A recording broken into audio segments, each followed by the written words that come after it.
Hey guys, welcome back to another video. This is Troy from Cichlid Bros.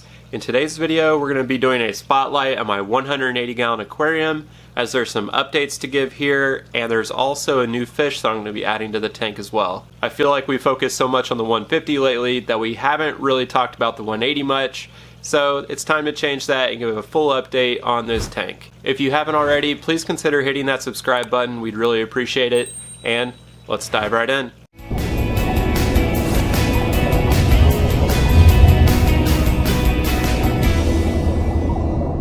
Okay, so here are my two South American Cichlid display tanks. On the left is my 150 gallon custom aquarium, and as I mentioned, we've done a few update videos on this tank in the last couple weeks, so just going to show this briefly. It's an awesome tank and I couldn't be happier with the setup here. But over on the right is my 180 gallon aquarium, and this has been running for almost 2 years now. The cichlids have been getting along really well, even the Oscar, which has grown to a pretty big size, about 10.5 inches now, with a lot of the other fish growing into adulthood as well. I have 3 severums in this tank, which is probably my favorite cichlid of all time. I have a red spot gold severum, a turquoise, and a red shoulder severum, and they've been getting along really well. I also have 7 Geophagus tapajos in here, as well as the big Oscar that I mentioned.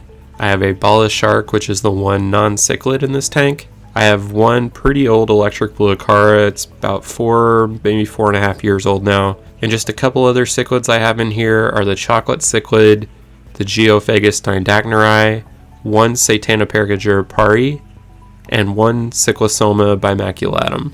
So this tank has been doing really well, but I do have one fish that I'm going to be adding to this tank. It's another one of my favorite cichlids, so that might give you a hint as to what's coming soon. But I have been on vacation for a little over a week, so this tank is a little bit behind its scheduled water change. So I'm going to walk through how I do a water change, some of the steps I take, and I'm going to be doing a couple additional things today because I'm a little bit past my scheduled due date. I've also had troubles with my FX6 canister filter.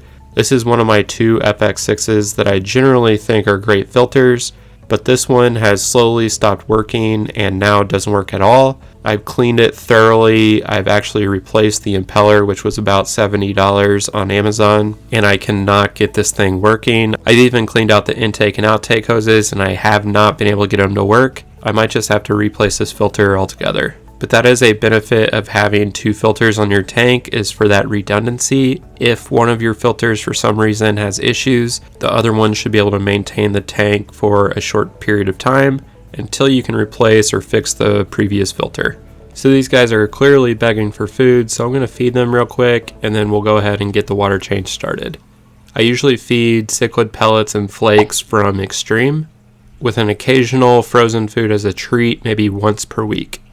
But the tank is definitely looking like it could use a deeper clean today, so that's what we're going to go ahead and do. So one of the things you may notice about the 180 gallon aquarium is that there's some algae that's building up on a couple of these fake plants. So as I'm doing the water change today, I'm going to make sure to give both of those a good scrub to get some of that blackbeard algae off of them and out of the tank. So I always start my water changes by attaching the Cichlids Ultra Zero pump to the end of the Python hose. This pushes water out of the tank fast and efficiently. While the tank is draining, I'm going to take out a few of those fake plants to scrub off some of the algae. As a reminder, I can't really have live plants in this tank because of the severums especially. They always eat and destroy the plants that I put in the tank. I'm actually going to be using this water change and cleaning the plants and moving things around to kind of distract the cichlids from the new fish that's going to be added here in just a minute. Also, as the tank is draining, that's when I scrub down the acrylic with the shower scrubber. I'll leave the links to everything I use in the video down in the description below if you're interested.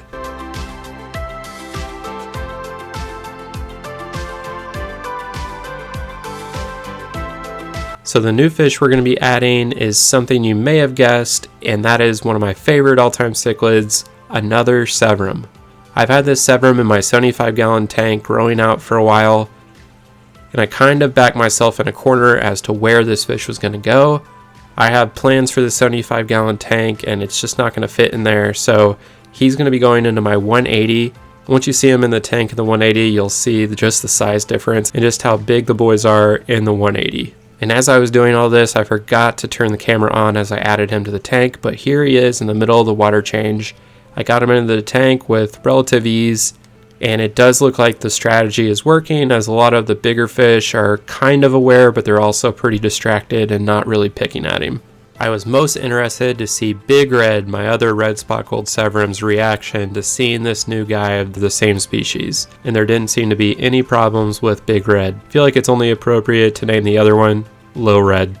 I'm also hoping that some of the bigger fish aren't going to be going after him, since he doesn't pose a real threat to their dominance in the tank. I've had this severum for about 8 months now, and he's probably over 4 inches, maybe 4.5 inches, so that just shows how big some of these other cichlids have gotten. And then I start filling the tank, watching for any aggression, and obviously able to pull him back out if I really needed to. And as the tank is filling up, that's when I add my dechlorinator, which is usually Chem Prime, and I add enough for the full volume of the tank. I just gauge the temperature by feel, which normally is just fine, and I've never had an issue with water changes. Once the tank was filled up, I dim the lights and then shortly after turn them off completely. So let's come back the next day when the lights start ramping up to see how things go. Several days later.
So overall, things have gone really well with the new fish in the tank for the past week or so.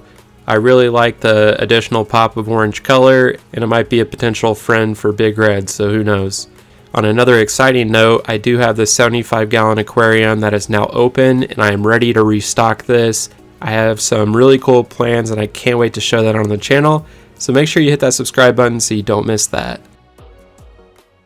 Okay guys, that does it for today's video. I hope you like seeing the update on the 180-gallon tank here.